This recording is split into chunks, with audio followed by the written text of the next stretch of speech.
banyak dokter udah meluangkan waktunya untuk bisa menjadi narasumber dalam penelitian kami terkait dengan urban food system yang ada di perkotaan, terutama yang ada di daerah Jakarta, seperti itu. Ya. Gimana dokter, sehat kabarnya? Alhamdulillah, saya sehat walafiat. Alhamdulillah, ya dok ya. Iya, jadi mungkin Sehat. Kenapa dok? Mbak Rini sehat? Alhamdulillah, saya sehat. Iya, ya walaupun di sekitar saya tuh banyak juga yang sakit ya dok ya, yang kena, tapi ya alhamdulillah mereka berangsur-angsur membaik sih sekarang gitu. Walaupun juga ada yang lumayan berat gejalanya yang terkait dengan COVID gitu. Nah, jadi dok, terkait dengan itu saya mau ngucapin terima kasih lagi untuk kesediaan Dr. Ali untuk berpartisipasi dalam interview kali ini. Nah, saya jadi ingin memperkenalkan kembali bahwa saya ini mewakili lembaga penelitian yang dinamakan dengan DIKODA yang bekerja sama dengan World Food Program atau WFP yang ada di Asia dan Pasifik. Nah, jadi dari hasil diskusi ini atau temuan-temuan kita, itu akan kami presentasikan ke salah satu stakeholder kami yang ada di WFP Indonesia, juga di Badan Ketahanan Pangan, Menteri Pertanian, seperti itu. Nah, jadi saat ini kami mengadakan penelitian memang terkait dengan sistem ketahanan pangan di perkotaan dan daerah padat penduduk, khususnya di DKI Jakarta. Jadi kalau secara khusus, penelitian ini itu bermaksud untuk mengetahui bagaimana peranan pedagang makanan informal, begitu ya, khususnya di daerah padat penduduk dan kawasan kumuh Jakarta. Itu sebenarnya yang menjadi fokus kita. Kita juga ingin mengetahui bagaimana mereka dapat berperan dalam penyediaan akses pangan, tapi juga nggak cuma akses pangan, tapi juga ingin mengetahui bagaimana gizi masyarakat sekitar itu dapat terpenuhi dengan adanya para pedagang informal atau pedagang kaki lima, seperti itu. Jadi informasi yang nanti dokter bisa sampaikan itu bisa bermanfaat buat kami, khususnya kami bisa menyimpulkan dalam bentuk rekomendasi yang akan nanti kami susun, juga kami presentasikan ke beberapa stakeholder kami, seperti itu dok. Ya. Berarti saya rekam nggak masalah ya dok ya? Oh, direkam aja. Saya juga minta ya. Siapa namanya? Mbak Rini Astrianif ya? Iya, Rini Astrianif ya, betul. Tadi apa tadi? Rini Astriani. Apa? Kenapa dok? Sorry. Lembaganya apa tadi? Namanya DIKODA. DIKODA ya? Iya, betul. Nah, kemarin kan saya sempat kasih ke dokter tuh linknya dikoda.com, tapi kayaknya lagi ada maintenance seperti itu. Jadi kayaknya belum bisa diakses sampai saat ini. Nah, kalau DIKODA sendiri itu memang dia bergeraknya dalam bidang-bidang penelitian terkait nutrisi, seperti itu. Selain nutrisi ada juga terkait dengan urban food system. Nah, urban food system itu yang sedang penelitian yang kami lakukan saat ini. Jadi ini udah tahap yang akhir, karena kemarin-kemarin kami sudah melakukan penelitian terkait dengan intervensi pemerintah terhadap akses bahan pangan ketika ada pandemi seperti itu, atau ada PSBB seperti itu dok. Iya, nah karena kami ini tertarik untuk melihat bagaimana pedagang informal bisa berperan gitu ya dalam pemberian atau penyediaan akses pangan. Nah, kami juga berinisiasi untuk bagaimana sih bisa menginterview sebenarnya paguyuban. Nah, tapi kan kalau paguyuban mungkin dalam skop yang kecil ya dok ya, dalam skop yang sendiri-sendiri gitu. Yeah. Nah, tapi kalau dengan Asosiasi Pedagang Kaki Lima Indonesia kan ini berarti merangkul semua PKL se-Indonesia ya dok ya? Iya, betul. Nah, jadi kalau boleh tahu nih dok, bisa nggak kira-kira Dr. Ali menceritakan mengenai latar belakang pendirian Asosiasi Pedagang Kaki Lima Indonesia ini, terus tujuan dan pendirian asosiasi itu sendiri seperti apa dok? Terima kasih Mbak Rini Astrianif dari DIKODA. Yang pertama, bahwa Asosiasi Pedagang Kaki Lima Indonesia atau disingkat APLI ini berdiri tanggal 29 Januari tahun 1993 di Yogyakarta. Diprakarsai oleh Persatuan Pedagang Kaki Lima Yogyakarta PPKLY sama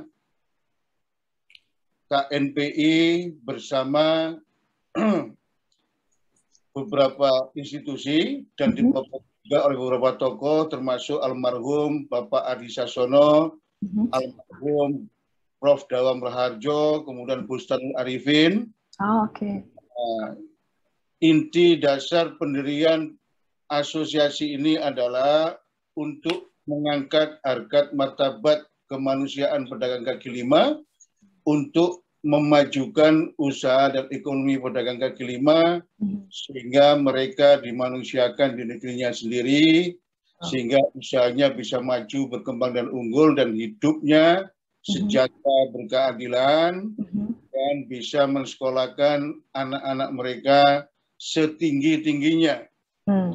Itulah maksud dan tujuan dari pendirian APLI 29 Januari 1993 atau 28 tahun yang lalu di kota Yogyakarta. Begitu. Nah, jadi kalau boleh tahu APLI sendiri saat ini berkantor di mana ya Pak? Apakah memang di Jogja atau di Jakarta, Dok? APKLI ini struktur organisasinya ada di tingkat nasional, Dewan Pimpinan Pusat Asosiasi Pedagang Kaki Lima Indonesia, yang saya memimpin sudah tahun ke-10 hari ini, berkantor di Cempaka Putih, Jakarta Pusat. Kemudian ada Dewan Pimpinan Wilayah Provinsi, ada di 34 provinsi di seluruh tanah air, ada 514 Dewan Pimpinan Daerah, Kabupaten Kota di seluruh tanah air, ada Dewan Pimpinan Kecamatan, DPC, sampai paguyuban pedagang kaki lima di sentra ekonomi rakyat dan kawasan ekonomi strategis yang ada di negeri ini. Termasuk ada di pasar tradisional, ada di keramaian, pusat perbelanjaan, pusat wisata, pemukiman, dan di pedesaan, kelurahan, dan nagari di seluruh tanah air. Begitu Mbak Rini. Ya.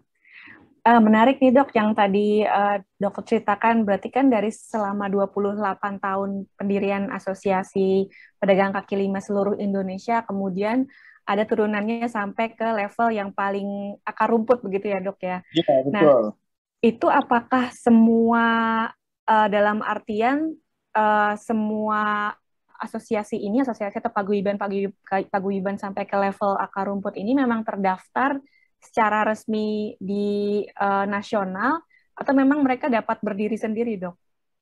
Jadi begini, seluruh pelaku pedagang kaki lima yang ada di kawasan ekonomi strategis dan sentra ekonomi rakyat itu adalah anggota Asosiasi Pedagang Kaki Lima Indonesia. Indonesia ada 25 juta pedagang kaki lima dan tersegmented di beberapa sentra ekonomi. Ada yang kuliner, ada yang asongan, ada yang di tempat pariwisata, ada yang di pasar tradisional, ada yang di pemukiman, ada yang di pusat perbelanjaan dengan varian yang dijual oleh kawan-kawan pedagang kaki lima. Dan menurut pandangan kami dari perputaran ekonomi yang dilakukan oleh semua pedagang kaki lima dan pelaku ekonomi rakyat kecil di sektor perdagangan ini, saya memandang bahwa tidak kurang dari 9.750 triliun per tahunnya, begitu Mbak Rini. Jadi sentral mereka sangat besar, baik konteks untuk produk nasional bruto 6,2% dari PDB nasional Indonesia, maupun dari sistem distribusi logistik keuangan nasional di Indonesia dan yang lainnya begitu ya. Wah, ini menarik nih Dok, karena memang ternyata cukup besar gitu ya asosiasi dan juga yang dilibatkan di dalam organisasi atau asosiasi ini ya, Dok ya. Nah, terus kemudian tadi kan dokter sempat menyebutkan adanya keterlibatan tokoh-tokoh seperti Adi Sasono, kemudian Bapak Busranul Arifin. Nah, itu kalau boleh saya tahu sampai hari ini apakah juga ada pelibatan dari kementerian lain yang memang saat ini masih aktif gitu, Dok? Jadi selama saya memimpin APLI, hasil Munas keempat di Semarang tanggal 13 sampai 15 Maret 2011 dan terpilih kembali sebagai Ketua Umum pada Munas kelima APLI di Geraha Ihsan Cita Depok 15-17 April 2017, saya bertekad merangkul semua kekuatan yang ada di negeri ini untuk memperkuat, mempermudah, dan mempelajari perjuangan dalam rangka mengangkat harkat martabat kemanusiaan PKL dan memajukan usaha PKL sehingga mereka mampu berkembang dan maju serta unggul menghadapi dinamika formulasi ekonomi secara global maupun nasional. Hari ini Ketua Dewan Kehormatan DPP APLI dipegang oleh tokoh nasional Bapak Insinyur Haji Muhammad Hatta Rajasa, mantan Menko Perekonomian. Ketua Dewan Pertimbangan Nasionalnya kami amanahkan kepada Bapak Insinyur Airlangga Hartarto yang hari ini Menko Perekonomian Kabinet Joko Widodo. Ketua Dewan Pelindungnya tokoh nasional juga Mbak Rini, Dr. Rizal Ramli. Dewan penasihatnya tokoh nasional yang notabene pernah menjadi Menek BUMN, Bapak Tengki Abeng. Ketua Dewan Pertimbangan Nasionalnya dipegang oleh senior advokat atau Dewan Pengawas KPU Supalianto. Jadi sesepuh kita juga melibatkan beberapa tokoh sentral, begitu ya. Termasuk almarhum mantan Panglima TNI Almarhum Joko Santoso, Jenderal, dan mantan Kabin almarhum juga Bapak mantan Kabin juga pernah jadi sesepuh gitu ya. Jadi kita merangkul semua kekuatan, baik itu pemerintah, non pemerintah, TNI, Polri, termasuk kita juga membangun komunitas dengan mitra-mitra strategis termasuk Badan Intelijen Negara, usaha, Bank Indonesia, pengusaha swasta maupun pemerintah dalam maupun luar negeri. Kita sudah kerjasama tahun 2018 dengan Malaysia. Jadi Malaysia itu ada perkumpulan Permai ya, Persatuan Masyarakat Indonesia di Malaysia. Itu 5,9 juta penduduk Indonesia di Malaysia, dan kita sudah kerjasama dengan Permai ini dalam kerangka untuk mengoptimize keberadaan kawan-kawan kita di Malaysia untuk meningkatkan kesejahteraan keluarganya di Indonesia.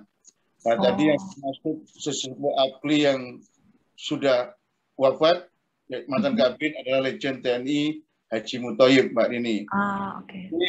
Saya punya keyakinan kalau semua kekuatan ini kita rangkul dan bersama-sama, paling tidak ada rigging.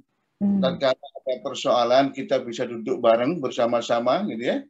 Tatkala ada masalah yang menyangkut pedagang kaki lima, kita juga bisa menyampaikan kepada pemerintah, kepada pihak-pihak terkait yang memang itu berkaitan dengan usaha dan ekonomi pedagang kaki lima. Misalkan tatkala periode 2011-2016,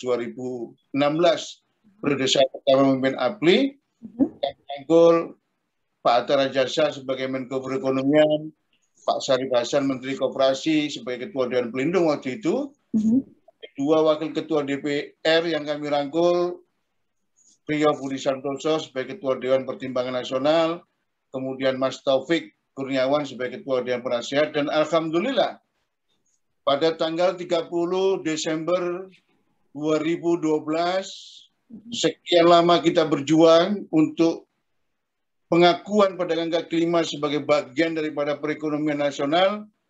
Presiden Susilo Bambang Yudhoyono menandatangani Peraturan Presiden Nomor 125/2012 tentang penataan dan pemberdayaan pedagang kaki lima di Indonesia. Sejak 30 Desember 2012 itulah secara tata peraturan perundangan di Republik Indonesia, pedagang kaki lima diakui negara sebagai entitas dari tata perekonomian, sebagai entitas dari pelaku usaha di Republik ini, Mbak Rini.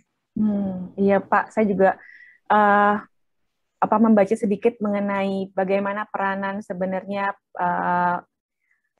perekonomian yang dibangun oleh salah satunya adalah PKL ketika terjadi tahun 98 krisis ekonomi, di mana sebenarnya perusahaan-perusahaan besar cukup kolaps, tapi mereka justru yang survive begitu ya Pak ya. Jadi memang dengan adanya Perpres dari SBY, terus adanya pengakuan ini akan bisa menjadi akan bermanfaat lebih buat salah satunya pedagang itu sendiri dan juga masyarakat sekitar. Nah Pak, kalau boleh saya tahu Dok mengenai, kan tadi dokter menyebutkan beberapa pelibatan tokoh-tokoh nih seperti Hatta Rajasa, ada Hasan Basri, terus kemudian ada Priyo Budi Santoso. Bagaimana dengan pelibatan organisasi-organisasi kemanusiaan Dok, misalnya NGO atau INGO, apakah juga memang ada kerjasama antara APLI dengan mereka Dok? Jadi begini, in prinsip kita rangkul semua kekuatan. Bahkan kita sudah menandatangani beberapa perjanjian atau Memorandum of Understanding dengan kampus, ya. Oke. Universitas Diponegoro Semarang, dengan Universitas Darul Ulum Jombang, kemudian dengan Universitas salah satu universitas swasta di Semarang, ya. Dan dalam waktu dekat juga akan kita tangani dengan beberapa perguruan tinggi yang ada di Indonesia ini. Yang kedua, kita juga memiliki lembaga bantuan hukum. Tentunya lembaga bantuan hukum kaki lima Indonesia ini berkolaborasi dengan kawan-kawan, termasuk salah satu tokoh senior advokat Indonesia, Vice Presiden Kongres Advokat Indonesia, Pak Aprilia Supalianto, juga kita libatkan dalam struktur Dewan Pimpinan Pusat Asosiasi Pedagang Kaki Lima Indonesia. In prinsip, kita rangkul semua kekuatan, baik itu perusahaan swasta, perusahaan BUMN, pemerintah, NGO, perguruan tinggi, dalam maupun luar negeri, begitu Mbak Rini. Kenapa demikian? Karena kita juga tidak menutup mata bahwa sejak 17 Agustus 1945, yang notabene kita terikat dengan pembukaan Undang-Undang Dasar 1945 melindungi segenap tumpah darah dan bangsa Indonesia, memajukan kesejahteraan umum dan mencerdaskan kehidupan bangsa. Bahkan di Undang-Undang Dasar kita ini seluruh rakyat itu memiliki hak berekonomi, hak berusaha, dan hak mendapatkan pekerjaan yang layak. Namun di berbagai daerah, di berbagai wilayah, di provinsi maupun kabupaten kota di seluruh tanah air, masih banyak hak-hak rakyat termasuk pedagang kaki lima yang seharusnya diperkenankan berekonomi, berusaha, dan berjualan. Namun karena ada sesuatu kepentingan dari pemerintah daerah, dan itu akhirnya hak PKL sering diabaikan secara sepihak oleh pemerintah kabupaten kota. Oleh karena itu, tatkala kami melakukan 2 kali rapat evaluasi Perpres 125/2012 dengan Kementerian Sekretaris Kabinet, kami sampaikan bahwa Perpres ini seharusnya sudah di-breakdown menjadi peraturan daerah ke provinsi, peraturan daerah kabupaten kota di seluruh Indonesia. Sehingga jelas dan tegas kapan pedagang kaki lima diperkenankan berjualan waktunya, di mana lokasinya, itu menjadi suatu buah payung hukum, sehingga keberadaan PKL sebagai entitas pelaku ekonomi tidak dipandang sebelah mata. Ketika dibutuhkan mereka dirangkul, ketika tidak dibutuhkan mereka digusur. Oleh karena itu, kemitraan dengan NGO, dengan lembaga bantuan hukum LBH, kawan-kawan YLBHI, dengan beberapa NGO yang lain tentunya kita lakukan di tingkatan nasional, provinsi, kabupaten, kota, sehingga kita tatkala ada hal-hal yang bisa kita lakukan bersama dalam rangka untuk memberikan litigasi, mitigasi, dan bantuan hukum, serta mendorong sebuah fasilitas usaha ekonomi dan produktif, kita bisa lakukan dengan maksimal gitu Mbak Rini. Oke, makasih dokter penjelasannya. Ini luar biasa ya bagaimana sebenarnya dari mulai payung hukum itu sudah tersedia, disiapkan sampai ke level yang paling bawah juga sebenarnya dirangkul gitu. Nah, kalau boleh tahu tadi kan dokter sempat menceritakan mengenai tujuan dari pendirian asosiasi ini yaitu untuk meningkatkan harkat martabat dan memanusiakan PKI itu sendiri. Kalau untuk visi jangka panjang, kira-kira asosiasi ini ke depannya bagaimana, Dok? Visi kita adalah menjadikan pedagang kaki lima sebagai pilar utama kemandirian dan kedaulatan perekonomian bangsa dan negara Republik Indonesia. Itu visi utama Asosiasi Pedagang Kaki Lima Indonesia. Yang tentunya setiap priorisasi pergantian kepemimpinan melalui musyawarah nasional akan terus di-upgrade menjadi sebuah misi-misi besar kepemimpinan 5 tahunan, begitu Mbak Rini. Ini adalah kita berharap pedagang kaki lima ini memiliki harkat martabat kemanusiaan di negerinya sendiri. Kita berharap pedagang kaki lima usaha dan ekonominya maju, berkembang dan unggul menghadapi dinamika ekonomi global yang hari ini era digital ekonomi. Kita tidak ingin pedagang kaki lima ekonomi dan usahanya direnggut oleh sebuah kekuatan atau dinamika perkembangan global. Kita juga tidak ingin pelaku ekonomi rakyat yang ada di Republik ini tidak menjadi tuan rumah di negerinya sendiri. Oleh karena itu hari ini Mbak Rini, saya perintahkan kepada seluruh jajaran Asosiasi Pedagang Kaki Lima Indonesia dan pedagang kaki lima di seluruh kawasan ekonomi strategis dan sentra ekonomi rakyat untuk membangun basis komunitas ekonomi terhilir di wilayah teritorial yang paling hilir dengan tetangga sendiri, di lingkungan RT, RW, di lingkungan masjid, lingkungan gereja, wihara, pura, kuil, dan kelenteng dengan memanfaatkan teknologi digital yang sederhana. Kita tidak perlu muluk-muluk dengan teknologi digital yang canggih-canggih. Kita cukup semi-offline, semi-online, melalui grup WhatsApp, melalui Facebook atau Instagram. Dan alhamdulillah, dengan adanya pandemi corona ini, gerakan ini semakin hari semakin menggelinding seperti bola salju.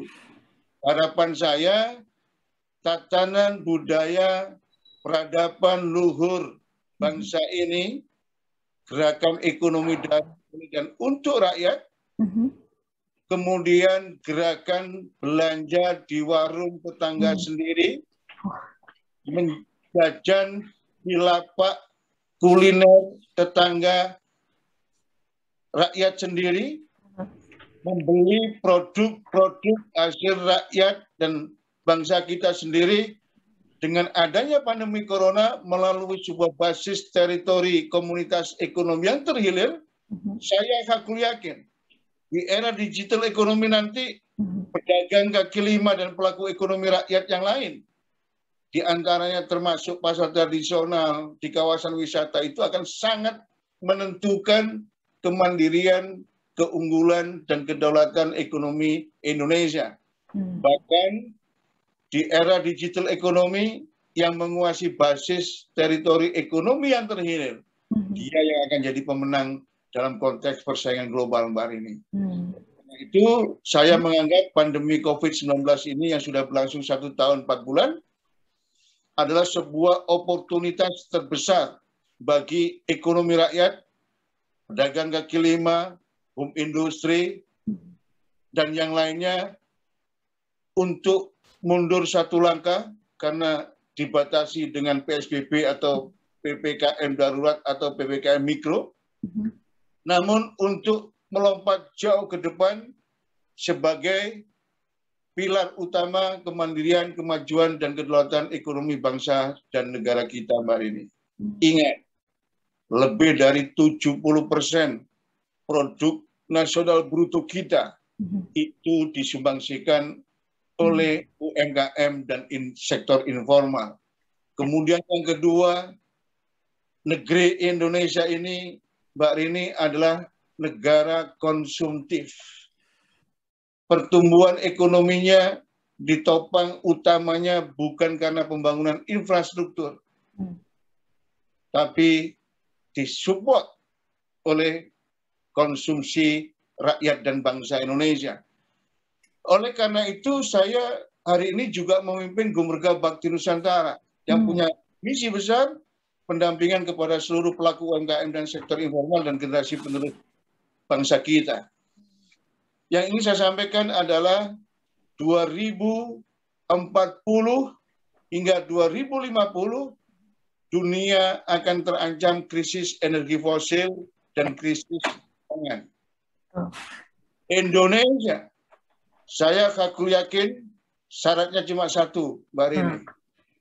Seluruh rakyat dan bangsa ini memperkokoh kesatuan dan persatuan di bawah panji-panji Bhinneka Tunggal Ika Tanhana Dharma Mangruah tidak mudah dipecah belah, maka Indonesia akan tampil sebagai negara besar yang memberikan sebuah jaminan kehidupan bagi seluruh manusia di muka bumi ini. Indonesia atau Nusantara ini kekayaan sumber daya alamnya masih sangat melimpah, Mbak Rini. Satu, energi fosil akan segera habis. Yang kedua, akan terjadi krisis pangan. Nusantara ini atau Indonesia, energi udara masih utuh. Energi air, setiap detik kita punya air. Energi panas, kita ring fire, gunung berapi. Kandungan panas energi bumi kita sangat luar biasa. Sumber daya laut kita, ikan kita, dan yang lainnya sungguh tidak terbandingkan di seluruh dunia. Demikian pula tanah Nusantara ini. Hijau royo-royo, apapun ditanam di negeri ini, tumbuh hijau royo-royo subur. Oleh karena itu saya minta seluruh pedagang kaki lima, pelaku UMKM dan sektor informal, dan generasi penerus bangsa ini menjalani kebangkitan untuk menyongsong tata kehidupan sejahtera berkeadilan dan mengantarkan negeri ini kembali menggapai kejayaan adil, makmur, dan adidaya. Saya hakul yakin kita mampu asal mau, karena semua prasyarat dan syarat ada di negeri ini, Mbak Rini. Ya. Kita ini terkaya, tersubur, paling strategis di dunia, berada di Zamrud Khatulistiwa. Bangsa kita adalah bangsa terbesar di dunia, Mbak Rini. Satu-satunya bangsa yang lahir dari lebih dari 750 suku bangsa. Dengan aneka ragam perbedaan. Bangsa kita bangsa terkuat di dunia. Bangsa ayam jago tanah. Lebih memilih mati atau gugur di medan perang daripada pulang kewirangan, kehilangan harkat dan martabat kemanusiaan. Kuncinya cuma satu, perkokoh, persatuan, kesatuan bangsa, gotong royong di bawah panji Bhinneka Tunggal Ika Tanhana Dharma Mangruah, Mbak Rini. Begitu. Setuju Pak Dok mengenai hal itu, karena memang itu yang menjadi pemersatu bangsa ya Dok ya. Tapi tadi juga dokter menceritakan mengenai pengembangan teknologi digital, terutama dalam segi merangkul atau mengkomunikasikan bagaimana asosiasi ini bisa saling terhubung dengan para pedagang kaki lima gitu ya Dok ya, melalui semi offline juga media sosial yang ada begitu. Nah, gimana Dok? Apakah ada inovasi yang ingin dicapai untuk pengembangan usaha yang lebih baik selain dari teknologi digital. Ini mungkin yang teknologi digital yang dokter maksud adalah juga merangkul perusahaan-perusahaan atau pihak-pihak swasta seperti Gojek atau GoFood atau seperti itu, Dok.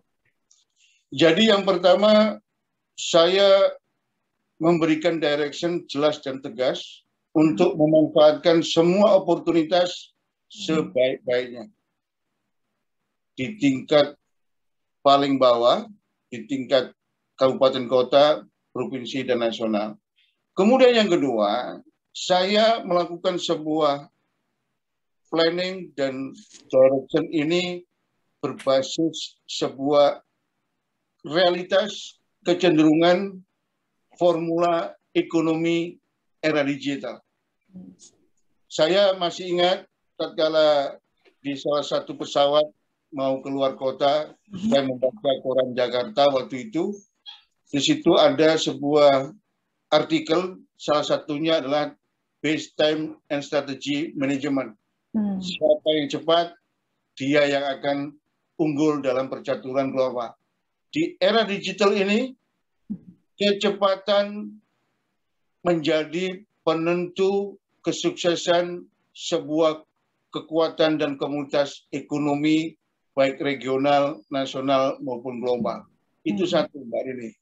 Kemudian yang kedua, formula ekonomi di era digital yang disupport teknologi yang canggih dan sangat cepat usang, itu meniscayakan adanya sebuah super kreativitas dan super inovasi. Siapa yang memiliki kreativitas dan inovatif yang sangat canggih atau super dengan pergantian tentunya yang sangat cepat, dia juga akan unggul dalam percaturan ekonomi di era digital. Yang ketiga, Mbak Rini, harus fokus based on cluster spesifik ekonomi. Tatkala kita ingin melakukan pendampingan pelaku ekonomi rakyat, UMKM dan informal, harus ada klaster spesifik dan itu ditangani khusus kamar per kamar, Mbak Rini. Kemudian yang keempat, yang akan unggul adalah yang memiliki jejaring laba-laba ekonomi rakyat. Mbak Rini bisa membuka sebuah fakta saintifik maupun fakta di lapangan. Kenapa financial teknologi di Indonesia, walaupun yang mendapatkan izin atau mendaftar di OJK itu lebih dari 250 fintech, yang tidak resmi lebih dari itu, tapi perputaran kredit usaha melalui financial teknologi sampai detik ini tidak lebih dari 7%. Kenapa demikian? Karena financial teknologi, secanggih apapun teknologi yang ada di dunia ini, tanpa adanya jejaring laba-laba ekonomi rakyat hingga pada titik wilayah basis komunitas terhilir, dia akan gagal. Termasuk tatkala ada sebuah pengembangan dari bisnis-bisnis digital termasuk Gojek, Grab, Shopee dan sebagainya, Lazada, Bukalapak.com dan yang lainnya, ternyata tidak semudah membalik tangan. Ketika memasuki ranah atau wilayah teritori yang paling kecil, itu semua tergantung dari pelaku ekonomi rakyat kecil. Tatkala itu simpul-simpulnya nggak bisa dipegang, sama dengan membakar uang, kemudian terbakar, kemudian bangkrut begitu. Oleh karena itu, sampai hari ini saya juga belum melihat keberanian Gojek, Grab, Lazada, Bukalapak.com masuk pada tataran yang paling bawah, walaupun sudah disiapkan oleh Presiden Jokowi melalui Perpres nomor 1 tahun 2021 bahwa semua pelaku usaha pemilik kapital perusahaan-perusahaan besar diperbolehkan masuk sampai di tingkat RT RW di Republik ini. Saya sampaikan sama kawan-kawan, nggak usah galau, nggak usah panik, nggak usah takut. kita manfaatkan aja Perpres ini.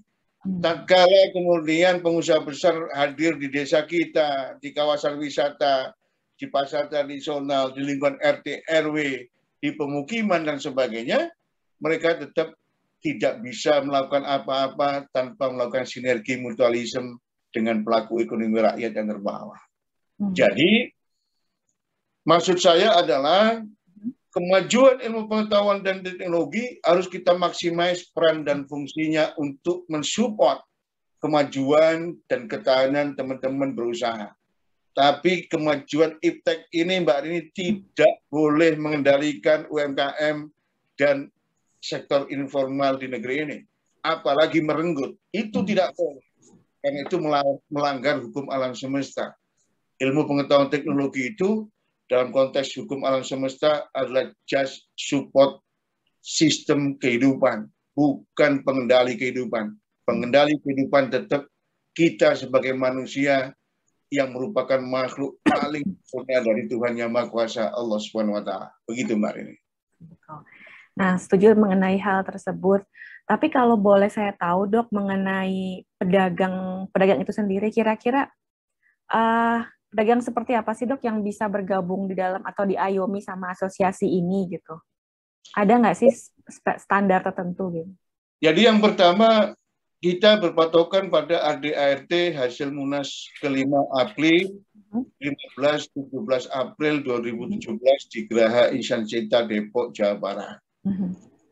Yaitu seluruh pelaku ekonomi rakyat kecil, mikro, di kawasan ekonomi sentra ekonomi rakyat dan kawasan ekonomi strategis di seluruh tanah air adalah anggota Asosiasi Pedagang Kaki Lima Indonesia. Pedagang asongan, pedagang gerobak, kuliner, pasar dadakan, pasar tradisional, di kawasan wisata, di pemukiman, di pusat pembelanjaan, sepanjang Mbak Rini mereka tidak memiliki tempat miliknya sendiri. Mbak Rini cek dari 14.000 lebih pasar tradisional di Indonesia ini, 99% pedagang itu masih tidak memiliki lapak sendiri. Setiap saat bisa dipindah, setiap saat bisa digusur, sesuai dengan kepentingan pemerintah dan pemilik pasar. Oleh karena itu, kita tidak ada persyaratan yang susah-susah. Kita juga tidak menarik iuran kepada anggota, Mbak Rini. Namun kita terus mendorong fasilitas usaha produktif, kita dorong kepada anggota. Tatkala nanti anggota itu menerima atau merasakan kemanfaatan kehadiran apa yang kita lakukan, tentunya mereka, saya sudah pengalaman 10 tahun. Saya ini datang ke lapak pedagang atau di satu tempat makan, minum atau apa itu tidak boleh bayar gitu, Mbak. Itulah karakter budaya bangsa kita ini yang sangat luhur, tidak pernah melupakan jasa orang lain yang pernah dirasakan dalam hidupnya. Dan itu saya yakini masih tumbuh subur di negeri ini. Jadi, semua pedagang kecil dan mikro yang ada di kawasan ekonomi strategis, termasuk kawasan industri, dan sentra ekonomi rakyat, termasuk pemukiman, itu adalah anggota Asosiasi Pedagang Kaki Lima Indonesia, termasuk warung kelontong yang ada di rumah penduduk, Mbak Rini. Oke. Lalu kemudian bagaimana dengan pendanaan dari asosiasi ini, Dok? Pendanaan funding dalam artian bagaimana untuk running dari segi manajemennya, untuk melakukan itu kan pasti butuh pendanaan ya, pendirian asosiasi ini. Nah, itu bagaimana, Dok?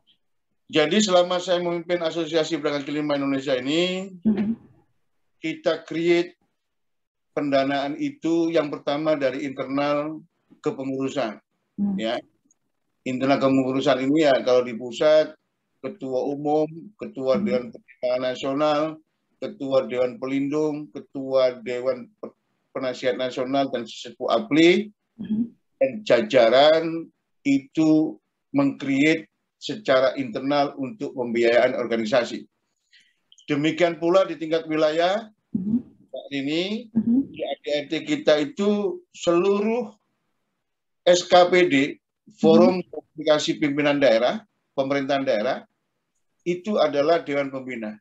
Gubernur, Pangdam, Kapolda, Ketua DPRD, dan semua kepala dinas sesuai dengan Perpres 125 2012 itu Dewan Pembina. Kemudian ada Dewan Penasehat, tokoh-tokoh yang selama ini adalah punya komitmen dan kontribusi nyata terhadap penataan pemberdayaan kaki lima di provinsi dan kabupaten kota. Secara internal, itu kita lakukan sebuah kreasi untuk melakukan pendanaan. Bisa melalui donasi dan yang lainnya.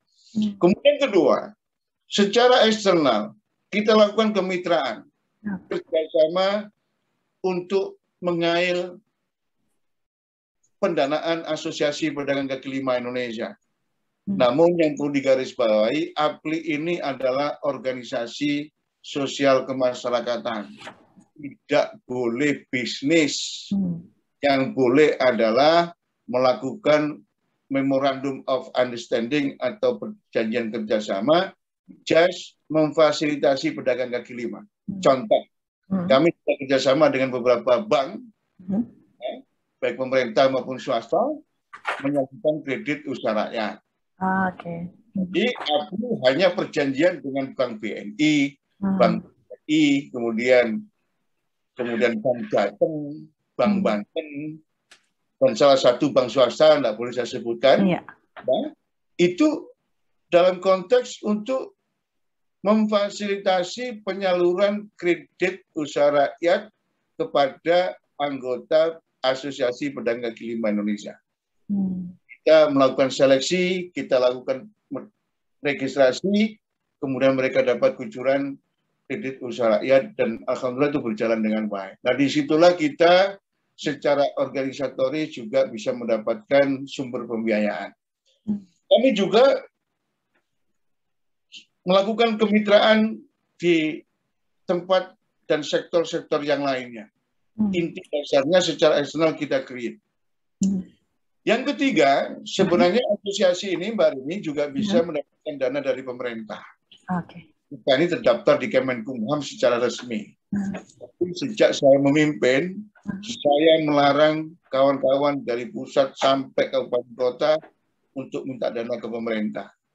Bukan kita ingin tidak bersama pemerintah, kita tetap bermitra strategis secara mutualisme, karena saya punya prinsip organisasi ini harus dikelola di atas kaki kita sendiri secara mandiri. Saya tidak mau membangun mindset para ketua dan jajarannya itu menjadi pemimpin yang tergantung dengan pemerintah. Akhirnya tidak ada kemandirian, tidak ada kreasi, tidak ada inovasi untuk menjadi pemimpin kesatria dan sejati.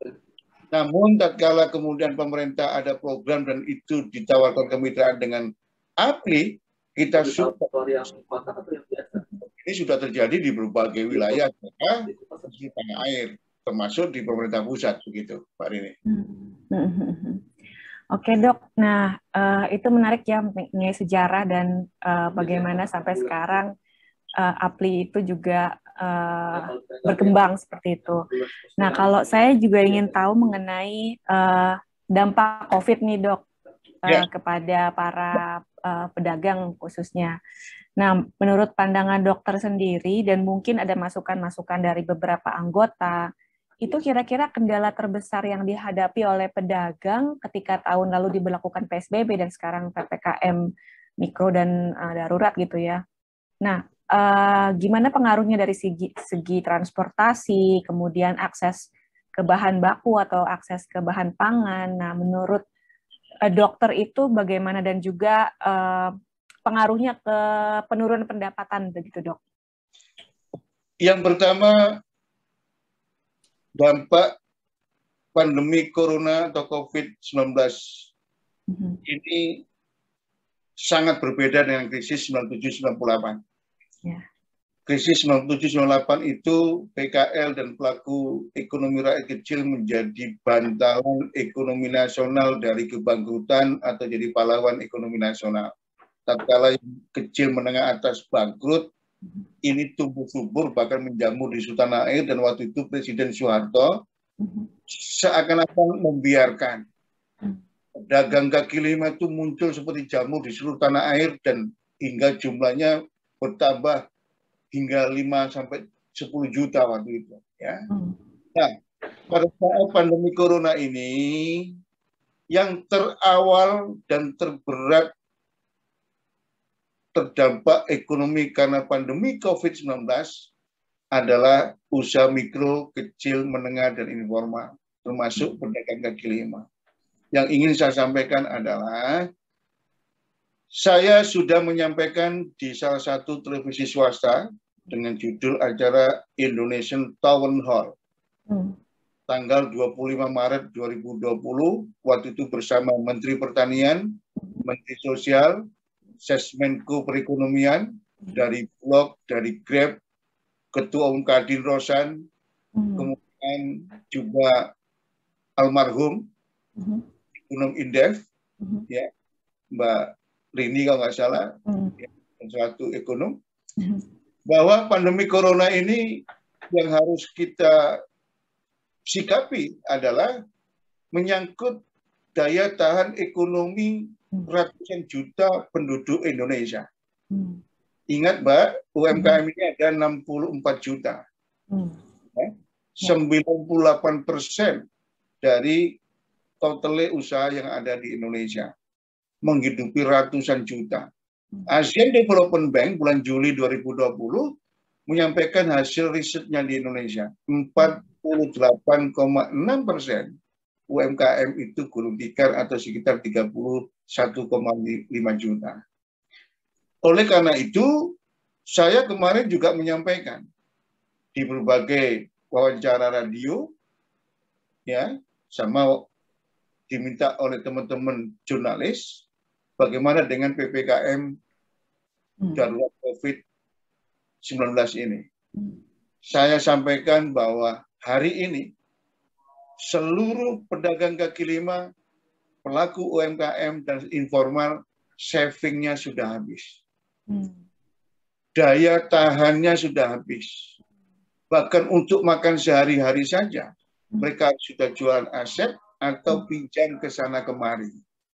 Oleh karena itu, pemerintah harus betul-betul bisa menahan atau mencegah tatkala PPKM darurat COVID ini diberlakukan,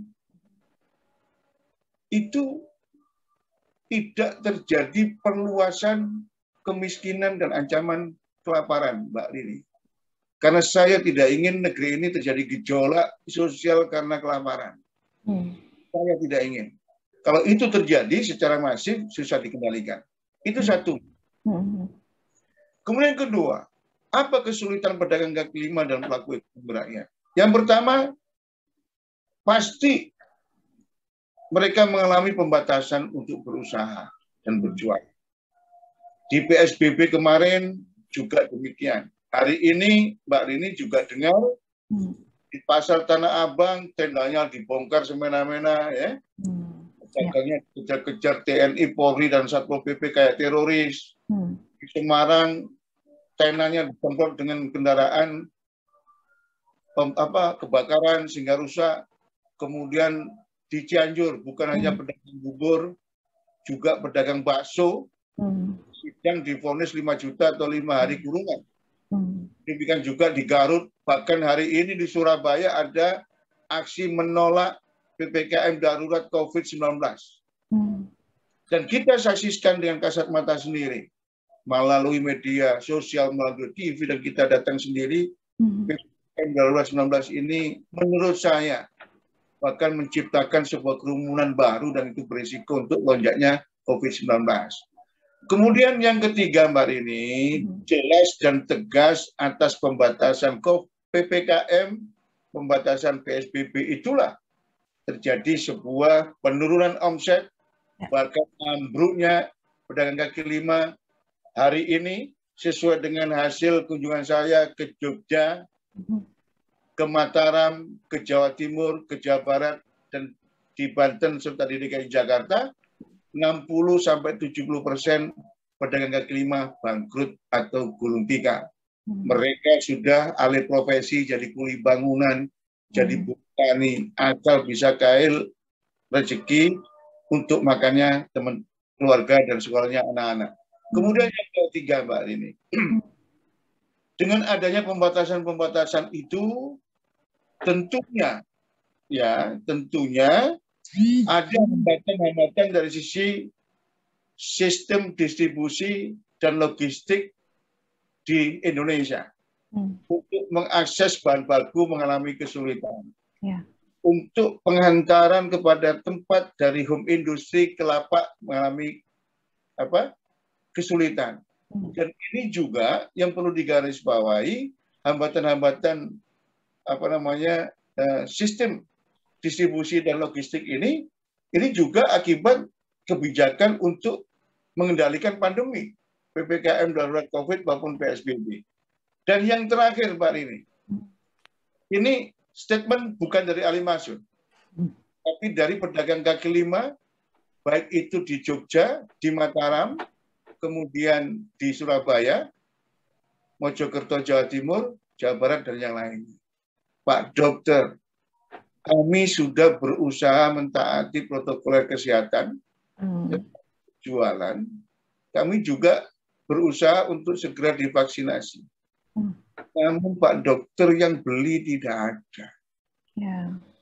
Inti muara dari semua problematik 1 tahun 4 bulan pandemi ini, daya beli rakyat kita ini sudah anjlok, dan saya katakan hampir ada di titik ambang lampu merah ekonomi rakyat.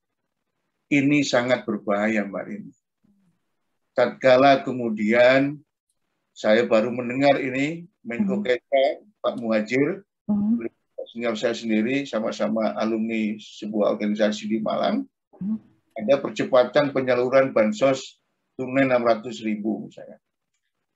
Hari ini pula saya juga mendengar di beberapa kabupaten kota, sesuai laporan kawan-kawan, Pemda Kabupaten dan Kota, Pak Bupati, Pak Wali Kota mengambil inisiatif untuk membagikan sembako secara fisik kepada rakyatnya.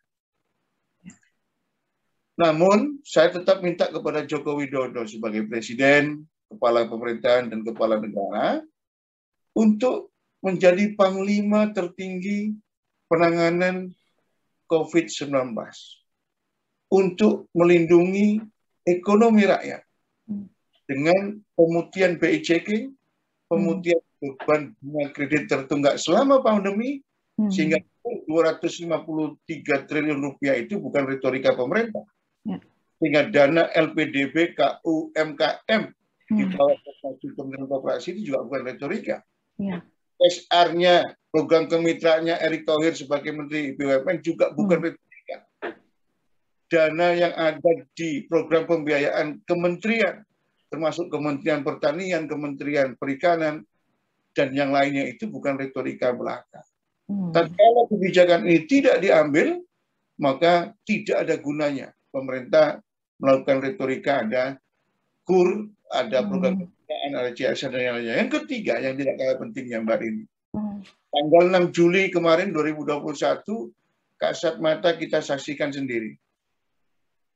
Ratusan pengemudi ojek online menggeruduk debt collector di Jakarta Pusat.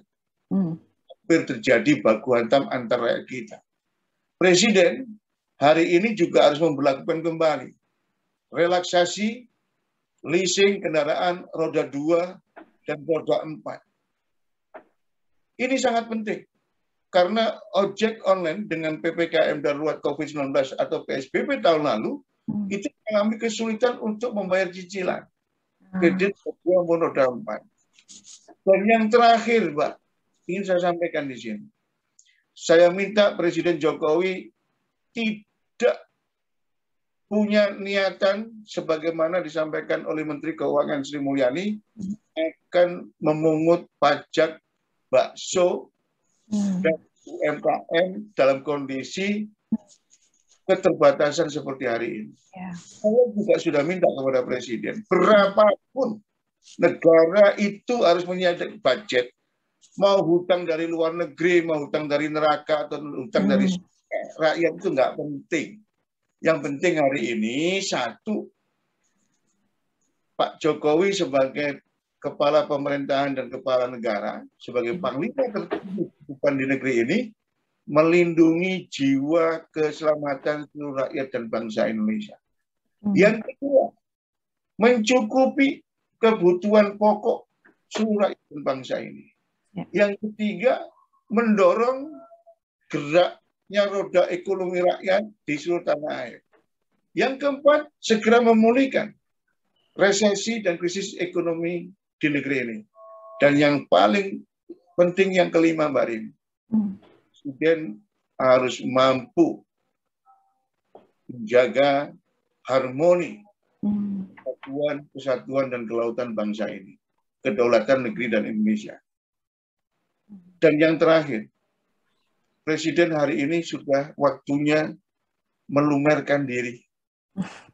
Jadilah pemimpin yang mau memanggil para ahli, ahli kekebalan tubuh, ahli virologi, ahli kesehatan masyarakat, ahli epidemiologi, ahli penyakit dalam dan ahli penyakit paru, ahli farmasi untuk duduk satu meja.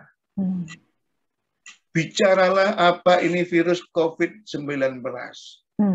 Pak, ini pandemi COVID-19. Bagaimana cara mencegahnya, bagaimana cara mengobatinya, dan bagaimana yang harus dilakukan. Hari ini simpang siur informasi, apalagi dibom oleh informasi dari pakar-pakar luar negeri. Saya tidak mau epidemiolog dari Australia yang selalu menakuti rakyat kita ini, ada itu, prediksi dan sebagainya. Jangan sampai kasus Dr. Lewis terulang kembali. Jangan sampai itu terjadi. Saya juga minta kepada teman-teman sejawat, para pengurus Ikatan Dokter Indonesia, pengurus Ikatan Ahli Kesehatan Masyarakat, Ikatan Epidemiologi, Ikatan Kekebalan Tubuh, penyakit dalam, penyakit paru, dan Ikatan Farmasi Indonesia, bertemulah kalian ini para ketua umumnya duduk satu meja, merumuskan sesuatu, ngasih surat kepada Presiden. Karena jangan sampai satu, psikologi rakyat dan masyarakat kita ini panik, galau, dan takut, Mbak. Kalau ini terjadi langsung menurunkan daya tahan tubuh kita. Walaupun COVID itu tidak bahaya, langsung menjadi penyakit yang berat dan fatal. Kita semua harus tenang, damai, dan tentram menghadapi COVID-19. Kuncinya cuma satu. Secara pribadi bersyukur dan mendekatkan diri kepada Tuhan. Secara umum, pengelola republik ini harus mampu menenangkan, menenteramkan rakyat dan bangsanya. Bahwa COVID ini bukan hantu, COVID ini bisa kita cegah bersama-sama. Ya. Oleh karena itu, saya berharap Presiden Jokowi segera memanggil itu. Saya sudah diwawancarai Bravos Radio Indonesia, sudah saya sampaikan. Kalau perlu, karena hari ini sampai hari keberapa ini? Ini sudah hari ke-9, ya. 12 PPKM. Tapi kasus masih di atas 30.000. Sudah saatnya Presiden sebagai kepala pemerintahan merombak tim penanganan COVID ini, baik yang ada di kabinet maupun di luar kabinet. Tim penanganan COVID secara medis, kesehatan, dan sosial. Tim penanganan COVID dari sisi ekonomi rakyat dan pemulihan ekonomi nasional. Harus dirombak. Bukan kita mendorong-dorong ada ketidakutuhan kabinet, tidak. Tapi saya tidak ingin, dan saya kira seluruh rakyat dan bangsa Indonesia tidak ingin adanya situasi yang mengancam ambruknya Indonesia. Mohon maaf, Mbak. Kalau situasi tidak terkendali, rakyatnya panik, presidennya panik, gubernurnya panik, bupati wali kotanya panik, apa yang terjadi? Sebuah realitas chaos kehidupan yang ada di seluruh dimensi kehidupan. Oleh karena itu, saya berharap pelaku ekonomi rakyat, pedagang kaki lima, UMKM informal, saat proses PPKM darurat COVID-19 segera divaksin COVID-19, tidak boleh dibuka kembali debat tentang pandangan berbeda tentang vaksinasi. Kita bismillah saja atas nama Tuhan. Bismillahirrahmanirrahim, ayo vaksinasi. Karena vaksinasi itu walaupun masih banyak pandangan-pandangan yang berbeda, minimal kalau terpapar COVID tidak kena gejala berat. Tapi memang harus jelas dan tegas, clear seperti yang saya sampaikan di live Facebook jam 2 tadi siang. Rakyat dan bangsa ini yang kena flu-like syndrome, ada batuk pilek, panas, sakit menelan, meriang, jangan memvonis kena COVID. Jangan. Ya, istirahat, kemudian minum vitamin C, vitamin B kompleks, vitamin D, kalau nggak punya vitamin D, jemur. Mata jam 10, jam 12, kemudian minum suplemen peningkat daya tahan tubuh atau minum kunyit-kunyitan. Kemudian minum obat panas, batuk pilek. Kalau ini 1-2 hari belum, maka datanglah ke dokter. Ketika itu dokter pun jangan langsung diswab, kasih obat dulu, gitu? Divalorasi lagi 1-2 hari, ya, datang lagi baru diswab. Swab positif, andai kata positif dinyatakan COVID-19, penderita juga tidak boleh memvonis bahwa kalau kena COVID mati, nggak boleh. Kalau tidak ada gejala yang berat, lebih baik rawat jalan, isolasi mandiri di rumah. Semua dilakukan. Dan itu kalau dilakukan dan dijelaskan oleh negara, saya yakin rakyat kita tidak panik. Kasus ini juga tidak seperti hari ini. Dan syarat saya yang terakhir adalah pemerintah tidak usah ngejar-ngejar rakyat di swab antigen. Tidak usah dikejar-kejar. Yang penting adalah ketika ada pasien batuk pilek kemudian diperiksa dokter, dokternya merekomendasi untuk konfirmasi diagnosis positif corona baru. Sehingga kita tidak mau melihat pandangan seperti hari ini. Pandangan seperti hari ini kenapa rumah sakit penuh, antri dan sebagainya. Karena hasil pengejaran swab antigen ini. Kan yang positif itu kan belum tentu harus dirawat di rumah sakit. Ini yang menurut saya Presiden harus segera memanggil, Mbak. Mohon maaf, Pak Erick Thohir tidak ngerti ilmu begini. Pak Luhut juga tidak ngerti, Pak Airlangga Hartarto juga tidak ngerti. Menkes juga tidak ngerti, karena Menkes ini insinyur ahli fisika. Begitu. Jadi ini perlu direnungkan. Saya bukan mendorong-dorong pergantian Pak Erick Thohir di tim penanganan COVID, Pak Luhut maupun Pak Airlangga, atau pergantian Menkes, tidak. Tapi saya tidak ingin tatkala fantastiknya naiknya kasus COVID-19 ini kemudian melumpuhkan dan membuat ambruknya Indonesia, gitu Mbak Rin. Gitu Mbak. Wah, iya menarik banget nih Dok. Apalagi mengenai COVID sekarang kan dengan kesulitan untuk mendapatkan akses bahan pangan, terus kemudian yang paling utama mungkin sebenarnya adalah bagaimana prokes itu sudah diterapkan. Sebenarnya kan juga nggak murah ya untuk bisa terus-terusan mereka mungkin menyediakan misalnya masker gitu kan atau apa. Ketika tidak ada dana atau tidak ada pendapatan dari pembeli yang masuk gitu kan, karena pembelinya nggak ada semua seperti itu. Nah terus berarti Dok, selain yang tadi dokter ceritakan mengenai strategi penggunaan apapun yang bisa mendorong atau membuat para pedagang berinovasi, nah kira-kira ada nggak sih strategi lain yang mungkin cukup mudah diaplikasikan buat para pedagang, misalnya kayak apakah mereka ada himbauan untuk menambah jam operasional, ataukah mengurangi jumlah barang dagang, atau menaikkan harga dagang, atau bahkan mungkin mulai menjual dagangan dari rumah aja, seperti itu Dok? Yang pertama, saya sudah meminta kepada kawan pedagang kaki lima dan pelaku ekonomi rakyat yang lain, hari ini fakta di lapangan itu usaha yang jalan adalah usaha seputaran kebutuhan pokok. Ya. Kemudian yang kedua, usaha seputaran kuliner. Yang ketiga, usaha seputaran kesehatan, khususnya masker, sabun, hand sanitizer. Di luar itu semuanya ambruk.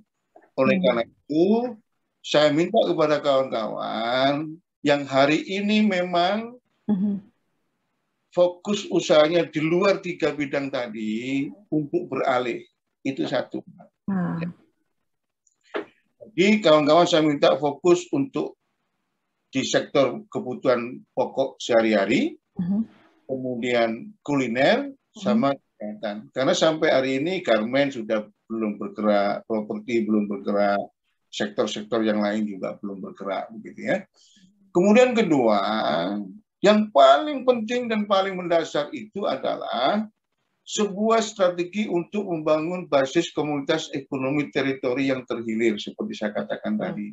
Sangat efektif, Mbak. Saya ini 1 tahun 4 bulan. Istri saya ini hampir semuanya belanja kuliner, belanja minyak, beras itu melalui aplikasi WhatsApp di lingkungan dia ngaji. Ya. Dia mengajar di SMP 17-18. Kemudian di lingkungan RT RW kita beli dari tetangga sendiri pakai WhatsApp, grup WhatsApp. Itu sangat efektif sekali. Ya. Oleh karena itu, strategi untuk memaksimalkan intensitas komunikasi dengan Karang Taruna, dengan RT RW, dengan Hansip, dengan itu bisa membuka pangsa pasar yang terkait dengan kebutuhan pokok, kemudian kuliner, kesehatan ini bagi warung kelontong dan pedagang kaki lima serta usaha toko di wilayah daerah masing-masing. Jadi contoh misalkan, ya, hari ini PPKM darurat COVID-19 sudah berlangsung 9 hari. Ya. Jadi kami memenuhi kebutuhan keluarga untuk masak di rumah itu sebagian besar dari aplikasi WhatsApp. Lalu kemudian diantar atau gimana tuh, Dok, sistemnya? Diantar. Oh, oke. Oh, bisa lewat GrabSend gitu ya?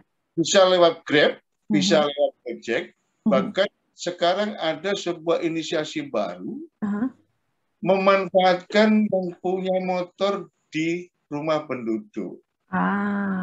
Misalkan Mbak Rini ya, P17, kemudian itu kalau pesen jangan petugas yang di SMP atau di IKRO itu yang punya motor, sehingga ini bisa memberdayakan tukang ojek pangkalan atau memberdayakan penduduk kita yang punya motor untuk mendapatkan penghasilan. Ini luar biasa, ya, luar biasa. Jadi pembangunan basis komunitas teritorial ini juga akan memperlancar stok kebutuhan pangan sehingga tidak terjadi hambatan. Ya. Kami kemarin diundang sama tanggal 16 Juni 2021 dan Ketahanan Pangan Kementerian Pertanian. Ya. Bicara soal dari petani, peternak, ya, kemudian sampai ke warung Tegal, sampai ke pedagang kaki lima, sampai ke rakyat. Di Kementan itu ada pasar tani namanya, ada toko tani Indonesia.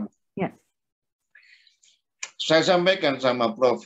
Bisheri kan nggak salah kampusnya, pendekatan untuk stabilisasi stok pangan dan harga pangan ini, pemerintah harus berani menempatkan diri sebagai ekosistem. Ekosistem yang mampu menjaga stabilitas harga pangan dari sisi petani, peternak ini supaya terbeli secara layak. Ekosistem bagi para pelaku usaha warung Tegal, pecel lele, kemudian kuliner untuk mendapatkan kebutuhan pokok khususnya telur, beras, minyak, kemudian garam, kecap, dan yang lain itu dengan harga yang lebih premium, lebih murah. Kan supply chain distribusinya dipotong. Ya.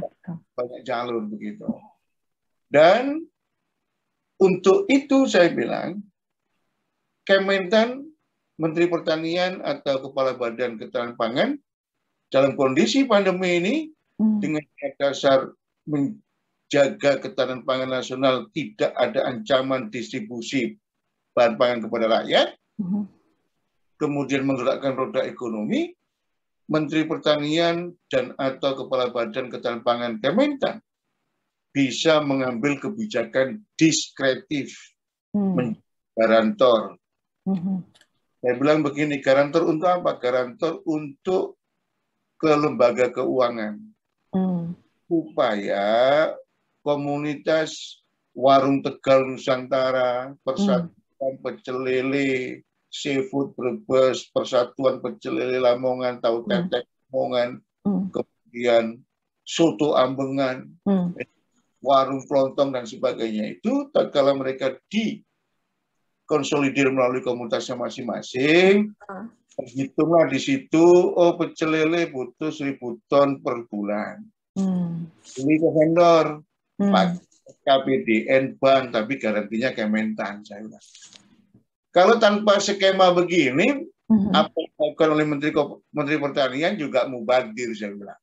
Oleh karena itu, dalam waktu dekat, Mbak Rini, kami APLI, operasi yang saya pimpin, Koperasi Keluarga Sakti Nusantara dan GBN, melakukan tanda tangan Memorandum of Understanding dengan Badan Ketahanan Pangan Kementan, kemudian ditindaklanjuti dengan perjanjian kerjasama dengan para vendor yang ada di pasar tani.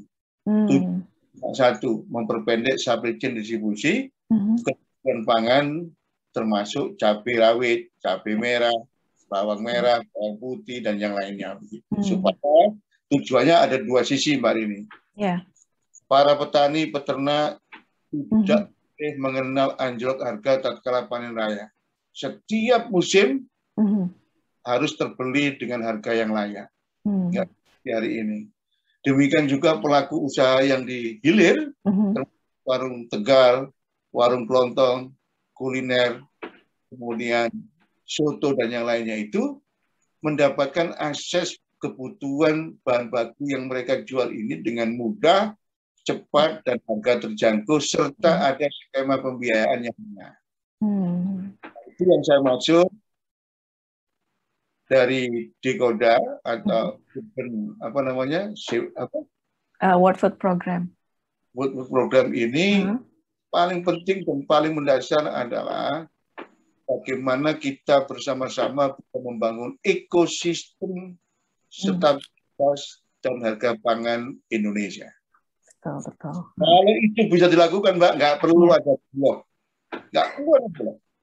Saya semalam Zoom meeting atau Google meeting, saya Ketua Umum APLI, Presiden Keluarga Bakti Nusantara dan Ketua Umum Koperasi Keluarga Sakti Nusantara bersama Ketua Umum Kowantara, Komunitas Tegal Nusantara, bersama Ketua Umum Kuntara, Koperasi Usaha Nusantara Jaya, bersama Ketua Umum Paguyuban Pecel Lele dan Seafood Brebes. Saya sampaikan, saya punya usul untuk seluruh paguyuban dan pelaku UMKM informal di Republik ini. Kita siapkan rumah besar bersama, yaitu Sekretariat Bersama atau Sekber, Usaha Rakyat Kecil Nusantara. Nanti kumpul di situ, Mbak. Sekber inilah nanti saya memiliki sebuah cita-cita. Ada ekosistem ekonomi rakyat Indonesia. Ada ekosistem ketahanan pangan bangsa Indonesia. Ada ekosistem ketahanan energi Indonesia. Ada ekosistem tata kelola sampah Indonesia dan sebagainya. Itu, Mbak. Jadi ini yang mungkin menjawab dari apa yang maksud Mbak ini soal masalah pangan perkotaan, peran UMKM dan sebagainya. Nah, tadi juga menarik yang dijelaskan dokter terkait dengan bahwa sebenarnya tabungan para pedagang ini kan udah mulai menipis, bahkan mereka sampai menjual aset. Nah, dari contoh-contoh seperti yang tadi dokter sampaikan, apakah juga asosiasi ini menginisiasi atau mengelola tabungan darurat untuk nantinya digunakan selama misalnya jadi PSBB kembali atau PPKM di masa datang? Terus apakah juga ada asuransi yang memang mungkin kalau dari asosiasi nggak ngurusin secara teknisnya, mungkin nanti asosiasi menginisiasi kerjasama dengan selain kayak asuransi atau tabungan-tabungan darurat yang memang mungkin bisa digunakan oleh para pedagang itu, Dok. Ya, jadi begini, Mbak Rini. Terinspirasi adanya pandemi ini yang saya yakini menjadi sebuah titik tolak kebangkitan dan sebuah kesempatan yang sangat besar sekali. Saya ada solusi, baik yang sifatnya charitas maupun sebagai KL ekonomi, yaitu holding sosial ekonomi rakyat. Holding sosial ekonomi rakyat ini, Mbak Rini, satu terkait dengan hal-hal yang charitas. Yang charitas itu adalah termasuk program yang sudah saya sampaikan di live Facebook, gerakan jumputan beras nasional. Dulu di kampung-kampung itu, Mbak, yang mampu di depan rumahnya menyiapkan 1-2 on beras, dikumpulkan oleh Hansip, dikumpulkan RT, digunakan untuk cadangan pangan di desa, nagari, dan kelurahan. Kalau tetangga kita ini ada yang nggak punya beras, mereka kita sumbang. Ini yang saya sebut charitas. Kenapa ini harus dilakukan di tingkat RT RW? Karena mereka yang tahu siapa yang nggak makan, siapa yang nggak punya beras. Bukan lurah, bukan camat, bupati, wali kota, gubernur, presiden. Nah, salah satunya yang charitas dan holding sosial ekonomi rakyat itu adalah jumputan beras. Kemudian yang kedua, kita sampaikan juga di live Facebook. Mulai hari ini tradisi menanam tanaman pangan di rumah kebun sendiri harus dilakukan. Paling tidak nanam singkong, nanam ubi jalar, nanam uwi. Mungkin Mbak Rini nggak tahu uwi ya. Uwi itu yang di bawah tanah, yang kalau dikupas kulitnya itu putih gitu ya. Itu bisa mengganti beras, bisa mengganti jagung, bisa mengganti gula untuk kebutuhan karbohidrat maupun yang lainnya. Dan itu waktunya nggak panjang. Dan kita harus sudah mulai nanam kunyit, temulawak, dan sebagainya itu. Karena ini katanya kekayaan kesuburan tanah Republik Nusantara ini luar biasa. Mbak ini pernah dengar IMBOS, Imonea, dan yang lainnya. Itu dari temulawak, kunyit, dan sebagainya. Pokoknya kunyit-kunyitan. Dibuat tabel segitu harganya 8.500, 90. Tanam sendiri. Ya. Kemudian yang ketiga, yang tidak kalah pentingnya adalah di lingkungan RT RW itu harus dikembalikan adanya sebuah tradisi arisan. Penting ini, Mbak, arisan ini. Dan arisan itu terkumpul kapital-kapital rakyat di RT RW, yang dapat arisan Mbak ini atau alimasin gitu, dapat sekian rupiah, tetangga kita nggak punya bisa minjemin. Itu yang charitas, Pak. Itu bisa dikemas dengan dompet amal produktif ya. Kemudian tidak charitas, holding sosial ekonomi rakyat ini sangat penting keberadaan. Yang pertama, mungkin Mbak Rini pernah dengar wakaf produktif ya. Lembaga yang melakukan itu. Tapi kami namakan ini dompet amal produktif. Karena kami bisnya itu Bhinneka Tunggal Ika, Tanahana dan Mamahruah. Kalau wakaf itu hanya Islam, tapi kalau amal itu bisa seluruh agama termasuk penghayat kepercayaan. Tapi saya tidak mau Ini sifatnya charitas, kail. Karena rakyat kita ini sudah sejak zaman kemerdekaan sudah dikasih mindset yang salah. Pokoknya dari negara itu charitas. Akhirnya banyak kredit macet. Ya. Yang kedua adalah penyertaan modal produktif. Mbak Rini harus tahu bahwa di desa-desa, di kecamatan-kecamatan, di kabupaten kota itu banyak orang kaya yang uangnya tidak diketahui, tidak disimpan di bank. Oleh karena itu, bisa kita putar menjadi skema permodalan ekonomi rakyat melalui penyertaan modal. Yang ketiga, kemitraan produktif. Seperti tadi disampaikan Mbak Rini. Nanti kita bisa kerjasama dengan dalam maupun luar negeri, perusahaan swasta, BUMN, dan yang lainnya. Yang keempat, program kemitraan dan CSR produktif BUMN dan perusahaan swasta. Nah, yang kelima ini tadi yang Mbak Rini pasti sebenarnya tanya kepada saya soal pembiayaan tadi, yaitu loan atau hibah dalam maupun luar negeri. Ini potensinya luar biasa. Sebenarnya jejaring laba-laba ekonomi rakyat yang sudah terbangun selama saya memimpin APRI 10 tahun dan GBL 1 tahun ini sudah utuh dan menyeluruh sebenarnya. Tinggal kalau bahasa dunia intelijennya itu tinggal ditombol lagi. Tombol sana, tombol sini, dan itu akan jalan sendiri. Artinya menghadapi sebuah realitas hari ini yang rakyat tidak selalu bisa akses di lembaga perbankan karena pay checking dan bunga yang berat, salah satunya harus ada holding sosial ekonomi rakyat tadi. Tapi semua yang saya ceritakan tadi Mbak Rini tidak akan berhasil atau gagal tatkala tidak ada pendampingan dari hulu sampai hilir. Tanpa pendampingan dari hulu sampai hilir, program apapun yang kita dorong kepada rakyat akan gagal atau tidak maksimal. Oleh karena itu, kami singkat dari semua yang saya ceritakan satu lebih ini, sebenarnya adalah revolusi ekonomi rakyat Nusantara. Sebuah perubahan mendasar dalam tempo secepat-cepatnya melalui gerakan dari, oleh, dan untuk rakyat dengan pendampingan dari hulu sampai hilir. Perubahan sangat mendasar sehingga ekonomi rakyat bisa maju, berkembang, dan unggul menghadapi era digital, hidup sejahtera berkeadilan. Rakyat diberi kesempatan memiliki saham dan mendapatkan dividen. Rakyat diberi kesempatan mendapatkan fasilitas, stimulus, dan insentif usaha produktif.